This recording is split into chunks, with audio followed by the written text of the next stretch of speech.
What changes on a 5-on-3 for starters? Probably for starters, is first kind of establishing, I guess, what their plan is. And that kind of starts with depth. I mean, I don't like to be too high on 5-on-3s. I like to play maybe a foot or 6 inches or so from the top of the crease, especially when there's 3 guys low, because I think there's just that opportunity for guys to find other guys' back door.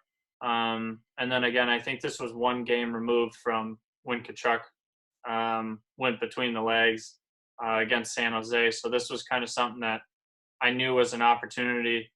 But even so, even if it was another guy, when you're on your blocker side, you kind of have that ability to use your blocker as a way to kind of defend the blue paint. And I thought, when he's that close and when he's right up next to you, I think you have a good ability to kind of cut down the angle and make it hard for him to try and get the puck up. And so I was just, the poke check was just because I was kind of reading that he was going to try that. But if it was just a regular guy, it would have just been a stiff kind of, blocker or paddle down, and establishing that crease and making it hard for him to either bring it across to the other post or get it through you. Are you exclusively thinking about that play and the fact he'd done it the other night, or how much of having that stick down is the fact that it is a 5-on-3 and there's a guy backdoor in case he decides to try and pass it through the legs? Yeah, I mean, I think the poke check was just a read on that he was going to try the between the legs. If it was, again, just another guy, maybe Gaudreau or something like that, it's just a paddle down, protecting the blue paint from that pass across to the backside. And I think that's something that you can really utilize in making, cut down a lot of passes and helping out your defensemen, because you take away that dangerous part of the ice. I think if a puck is passed through the blue paint, it's kind of on the goalie, to take away that area, especially when your defenseman kind of has the higher level guys out there. And I actually told the truth for a change. That actually was the last one, but there was an element of this play I wanted to ask you about real quick. And that is on this shot here, the 1T for Monahan, obviously 5-on-3, your first recovery is to an overlap, and then you go inside the post with your integration. I was just curious if that was if there was something specific about the scenario, because we talk a lot about post integration. Like you said, I'm with you. 7 and 8 year olds don't need to know this stuff, but as the kids get up to the higher levels, it's the where and the when to use the what that really becomes a big factor. So I'll walk you through. I'll just let this go slow and tell me what that decision's all about and when you make that. Yeah, so when this shots come, we have pretty bouncy boards in LA, so that's something that you kind of always have to be aware of as the puck's coming out. And, since Gaudreau looks like he's kind of turning up above the goal line, I kind of always wanted to take out a little bit of depth because he's one of those, unique guys that can find those top corners if a goalie's down. And so he's kind of, a number of guys that you just can't really be too lax about, because they're guys that can hit those little corners. So I like to overlap. When a guy kind of pulls out a top, and especially this far out, pulls out in front of the goal line, and kind of gives myself kind of the freedom to be able to make a save just on my own and not get caught up in the post. And then at the same time, take away as much of the top of the net as I can and not give up a goal I shouldn't right on the post.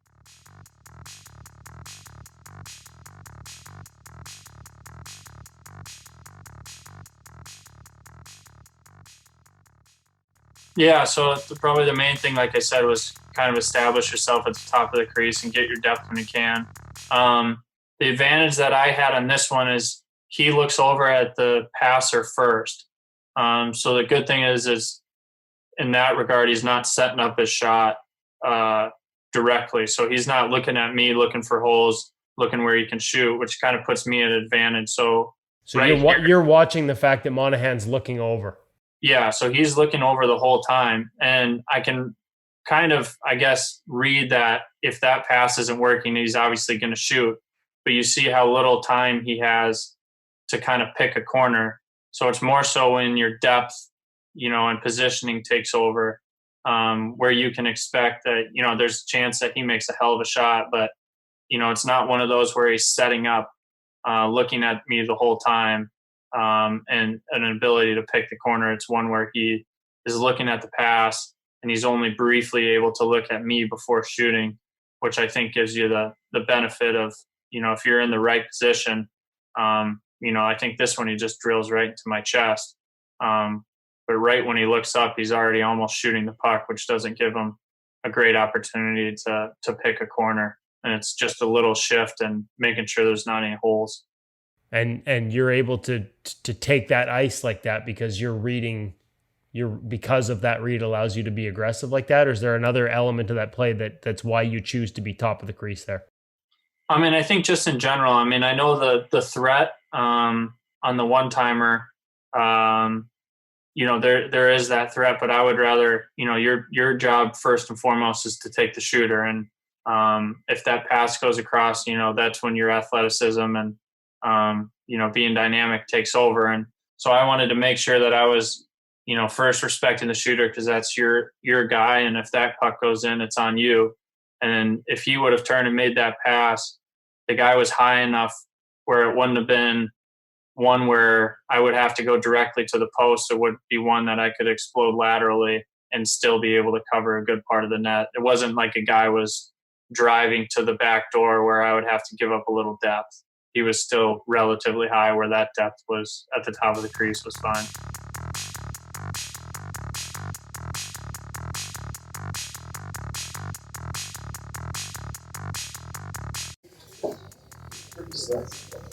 Yeah, this is another one of those instances where he's in such an optimal position to shoot, and he decides to pass it there, and it's all about desperation here. Get a little bit lucky. I open up my blocker and my stick to try and bat it down with my paddle. This is right at the start of the game too. I think it was in the first like 4 or 5 minutes of the game. Yeah, it's a minute into the game. He walks in like yeah, right there, and he's in a pretty good spot to shoot, but I know he's an option. And if he's a right-handed shot there, he's probably going to score. But given the fact that he's a lefty, he gave me just enough time to get over there and bat it down. You doing anything to be ready for that?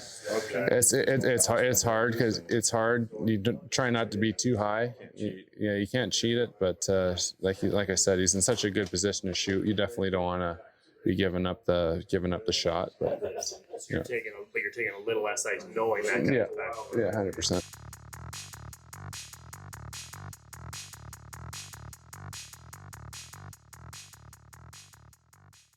Yeah, this one he's obviously got a lot of speed, so I had to pick up a lot of ice there.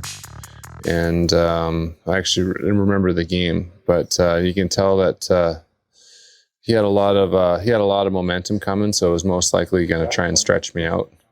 He made a pretty good move there. He bobbled it a bit, and you kind of just got to stick with it and stretch out and try and cover up as much area as you can. From there, it's all battle. Yeah, then you just battle it out. One more on breakaways. Like, do you have a philosophy where if they hit a certain point, I want to be at this point in the crease? It's kind of hard to say that. Like, I have a hard spot where you want to be. It all depends on his speed. It's if he's got a lot of speed, I want to be up a little bit higher. He's coming in a little bit slower, say on a penalty shot, maybe I want to be kind of a little bit further back because he you want to match that speed. Yeah. Well, yeah, for the most part, yeah. I mean, but like I said, it's all like kind of situational stuff, as a lot of goaltending stuff is,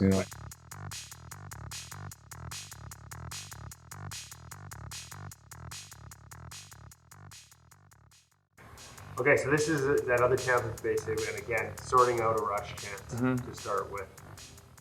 So Brown, a lot of plays here. You got a guy driving. He's not an overly skilled player, but it's the NHL. Anybody can score. But a lot of guys, what they do on these 2-on-1s is especially guys on the lower lines, is they'll do the pass off the pad, especially when they have help. they want to pass off your far right pad, which he executes here. I leave a juicy one. My momentum's coming. Luckily, Hoff was able to get a stick. And here I am, kick it back out, just trying to get a foot on it. And as I see Dumont coming down, I realize he's coming so fast. And as you can see from his stick angle is that his top hand is so high that it's not, people don't take slap shots like that.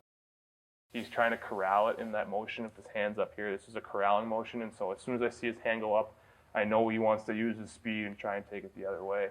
So as I get up, and then I'm lucky, I get a foot on it, and Freddie Clayson comes and bails me out. So that was a good scramble, and just it happened so fast that it's just reactionary saves. It's getting your eyes on it, and watching guys' momentum too, because when they're coming that fast, it's hard for them to stop.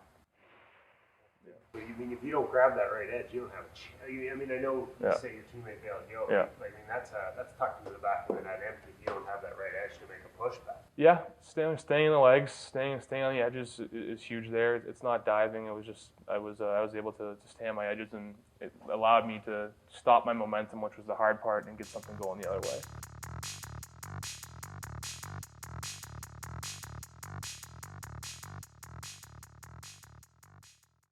And we're into that decision-making time on reverse. Down. Yep. So you got a right-hander on his offside, puck's above the goal line. Pretty good chance for him to look like he's going to pass and throw it at the net. So you got to be prepared to, be ready for that. So if you're up, either not if you're on VH or if you're on your feet, quick play on the ice and that could be tricky, like it was back in the day. So by doing this, you take away that option. At least you're going to make the save if it's thrown at the net.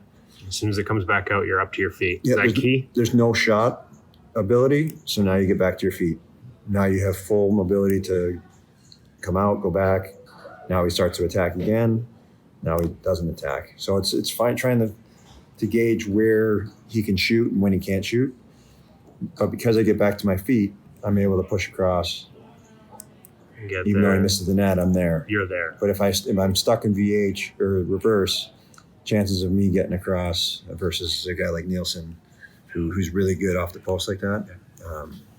This way I can rotate and get myself square as well. And because you hit your post as you come across, you're able to stop yourself. Yes. And sort of stay in the net and come back to this. Yeah. There's a lot of lateral here, and you're in control the whole way.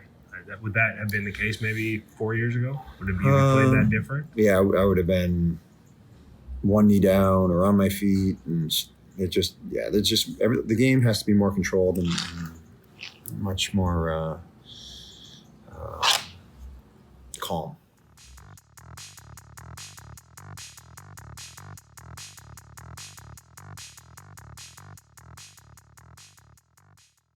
Right, so if right away, get your ice. So a turnover happens, grab your ice. Now you have options. So now you're able to have backwards momentum for any type of pass. You also, by taking ice, take away his first shooting option, right? He looks up, he's like, oh, goalie's out and big. Okay, now I got to make a pass. All right, so now when he shows pass, retreated, figure out where his options are. So now you're going back a bit because Yeah, so backwards motion, lateral pass, through a screen because it was a traveling screen coming across. First shot blocked by Boro. Over sliding, stop myself, push back to middle, still don't see it.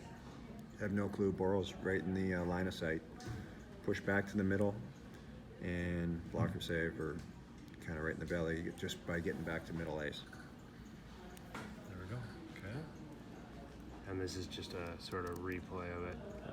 There's that little push. Yep, the little push back to middle. So as you coming back to middle, you say you can't see that. So you're just trying to make sure everything's closed? Yeah, just be as big as you can.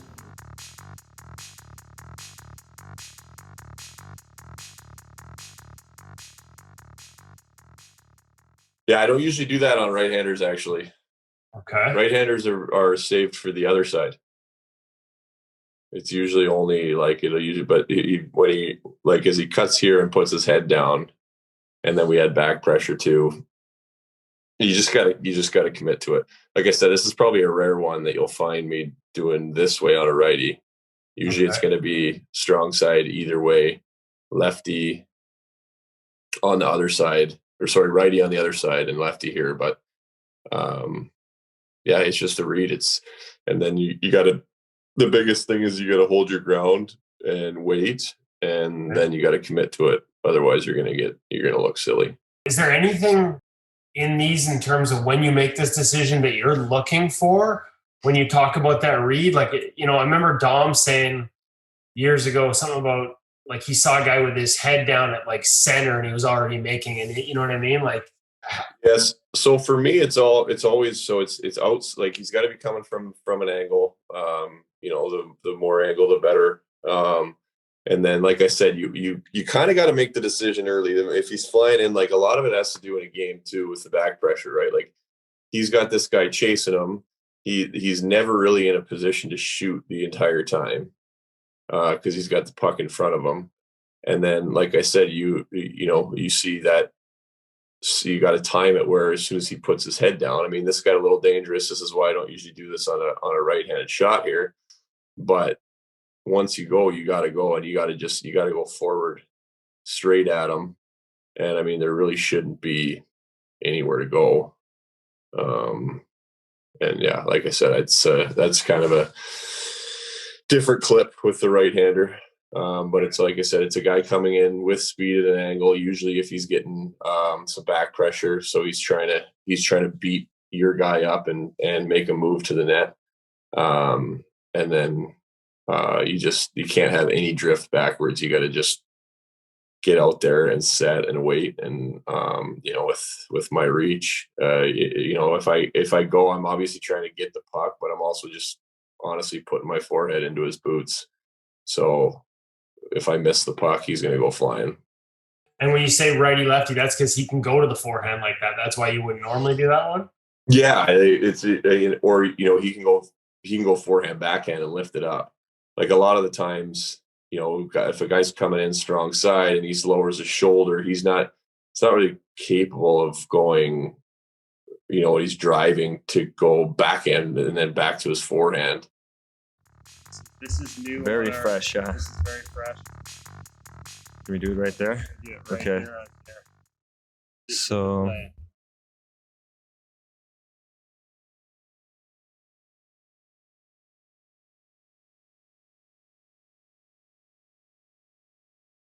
very early in the game, a lot of players obviously on one side. I have a feeling that there's a D-man over on this side, far side. Puck comes over. Second, I'm on my way over there. I know he's going to get the puck. I take a little look just to see what's going on. Who's going to beat the guys out of the corner? If we're going to be first, are we going to be able to, get a guy in front of their guy and kind of box him out, and I can take another step out, or I got to play it more conservative. So as I saw, the guy comes in first, and that's definitely an option. So I go over and try to load. I got to load my left knee or left foot a little bit, and not give up the short side. Be by that short side because he's a righty, so he definitely has a shooting position and a passing position. So again, the shooting motions is going to be quicker, and the passing motion for him is going to be a little bit longer. So that once I see that read, I'll be able to move over and obviously try to get as much on my leg over there as possible, and just trying to track down on the puck and let the body weight and momentum take over.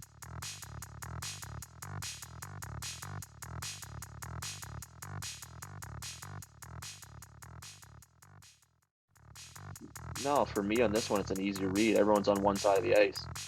You know when it's Miller, Horvat, and Besser, you know that they're all out there, and you know their hands. So you got Miller there, and you know Horvat's there. Then you know there's a righty and Besser, right? Like it's just so you have two lefties and a righty, and this one's obviously a quick play, but it's more just dropping into the lane. Trying to gain a little bit of depth and just drop into the lane and take away space. He was still at the hash marks when he shot it, so he had to gain it a bit more depth. If that was an in-tight play on top of the crease, then I'd really be just trying to drop strictly straight into the lane, but gaining, foot and a half of depth the angle of the puck, just sort of cut it off. But yeah, that really wasn't a hard play to read. You know, especially when you know who's on the ice and the lines. I think that's just part of your nature as a goalie. You should always know the lines and the players and the hands, and if you don't, it sort of puts you behind the eight ball.